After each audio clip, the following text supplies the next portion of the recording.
Hi everyone, Mayor Drew Dilkins here for another edition of Mayor's Minute, but I guarantee this is going to take more than 1 or 2 minutes because I am so excited to be in Chatham right now at RM Auto Restorations, the company we've hired to restore our streetcar number 351, and we're doing it because we were the first city in Canada to have an electric streetcar working in our community.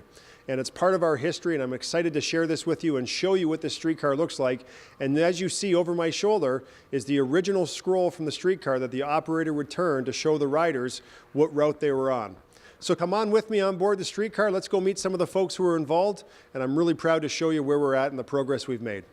So I'm here right now with Mario Van Ray. Mario is the guy at RM Auto Restorations who's been overseeing the entire restoration of our streetcar. Mario, great to be here with you today. And what have been some of the challenges as you've taken this thing right down to the floorboards? What's been some of the biggest challenges you've experienced trying to rebuild what we see today? First of all, the cleanup. The car was a mess when we got it. It had been inside of a house. There was additions put onto it. A lot of the challenges initially was to find out what was real, what was original to the original streetcar, and what was not. And so to take it apart meticulously and sort out the pieces that can be used, the pieces that couldn't be used, and documenting and photographing that. The next challenge was doing the history on it. How was it actually put together? Where was it used? Where did the parts come from that we'd need? And then there's been a learning curve. How do we build it the same way they built it back in 1918 when the car was originally built? For the most part, the way they did it, although we try to do it more efficiently, most times the way they did it was still the most efficient way.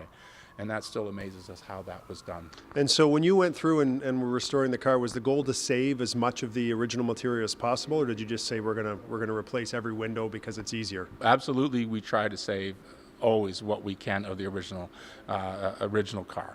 We do this in our restorations, on our automobile restorations. It's very important to us to save as much of even the tiny bits of metal, the wood, the smaller parts, even though they might not be perfect, they're better off keeping the original than not. So we're standing in the car now, and it's about 70% complete, you've said.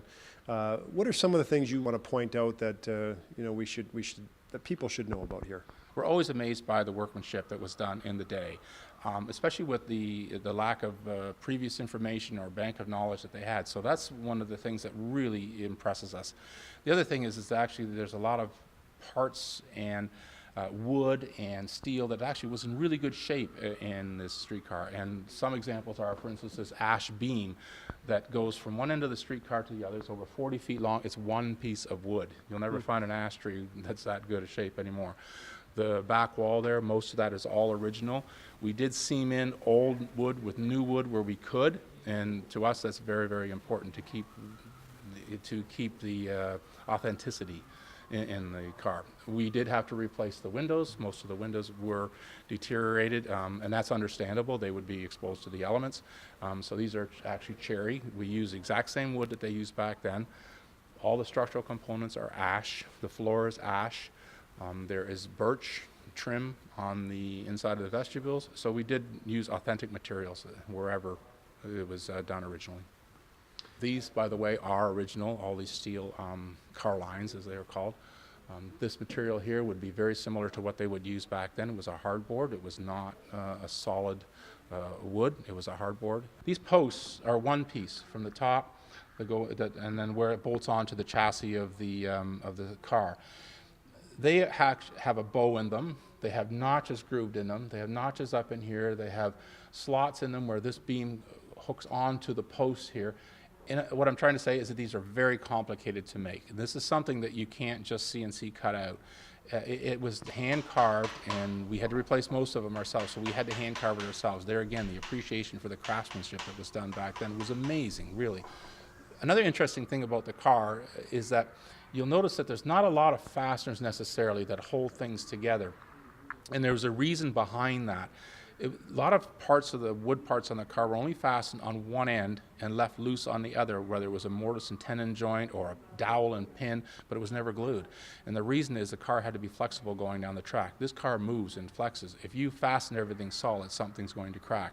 So the whole car is built that way, even where these beams are joined to these walls. It's only one bolt and one nut that goes on the end of it, and it's allowed to flex. So the windows themselves float to some extent inside the frames because the frames would be somewhat flexible, but you don't want the glass to crack. What do you call this? This is called a controller, and it says right on it, it's a controller.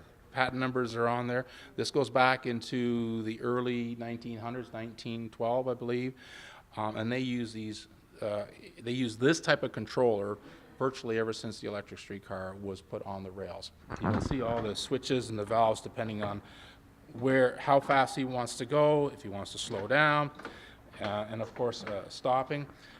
There was one of these controllers on each end of the car. The motorman, as they called him, he would operate everything from this side of the car. When it got to the end of the track, rather than the car having to turn around, he would take his key, which is this, walk over to the other controller, put it on the controller, and away he goes the other way. This car was originally spent part of its life in Staten Island. It did not have this in Staten Island. In Windsor, they had, believe it or not, safety standards, and they made this into what they call a safety car. And so it was upgraded. And so one of the safety features of the car was this treadle plate. When you step on this treadle plate, what would happen is the steps would unfold, but the doors would not open until the steps were fully unfolded, and then the doors would open. There's a lot of parts that are original here that we had to use for patterns. So on the bottom shelf, for example, those are vents that go into the roof. They're again kind of a unique system on them where they're self-venting. In other words, if the car is moving, it draws air in one side of the vent, and it has chambers inside, almost like a heat exchanger in a new house. And it exhausts the air out of the other side. And it's just done the way the chambers are inside.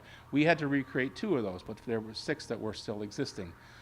There are these pieces right here, which are the tracks for the windows. And the windows have ratchet locks on them. Unfortunately, we only had 2 of these, but fortunately, we did have 2 of them to use as patterns. So we had to make these up from scratch. There again, we were amazed at how they did that back then in a production level, because they are a very complicated piece to make and to make work. We do make paper patterns, plastic patterns. We do make molds sometimes to cast individual pieces that we might be missing. That's done frequently as well. These are original panels that go on the smoking section wall. What does this say? Notice, spitting on floor or platform or steps of the car is unlawful. Offenders are liable to arrest by order of the Board of Health. There you go. And you have to remember, this car probably held over 1 million people in its day. Probably well over 1 million people. You have to think it's on the rails every day, and it moved 50, 60 people. How many times a day? You add it up. A lot of footprints on this floor. There are so many museums, it seems like there's one around every corner once you start studying or once you start researching, and we've gone to club meetings to get to know people and to source parts in that, and the people you talk to, and it's literally thousands of people are involved in this hobby. Our streetcars, you can see, is about 70% done, and I wanted to introduce you to the team, the craftsmen who were putting this thing back together, because don't forget, when we got it, it had been sitting in a cottage in Bell River for probably 50 or 60 years. It had been exposed to the elements. It was in pretty rough shape.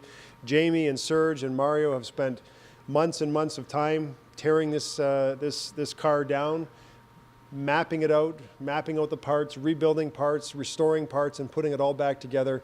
And they've done a great job so far, and it's almost ready to bring back home to put as one of our beacons on the waterfront to be able to showcase our history for everyone in Windsor. So I'm here with Nora Bertram-Romero. Nora works for the city. She's in charge of the fundraising initiative for Streetcar 351. Nora, how can the public get involved? Well, you can go to our website, www.streetcar351.com, and there you can find information, either online donations, and also we have t-shirts available, both men and women's, $30, or you could become a corporate or an individual sponsor, and all the details, again, are on our website. 100% of the proceeds will benefit the streetcar restoration and our Protect and Preserve campaign, and again, it's to support the Streetcar 351. And you'll get a tax receipt for every donation. I'm so excited, folks, to bring Streetcar 351 home to you, home to the city of Windsor this summer, the first city in Canada to have an electric streetcar. A big piece of our history is coming home, and it looks great, and I can't wait to share it all with you very, very soon. This has been another edition of Mayor's Minute. Thanks for watching. If you have any ideas, please contact us at the number or email on the screen.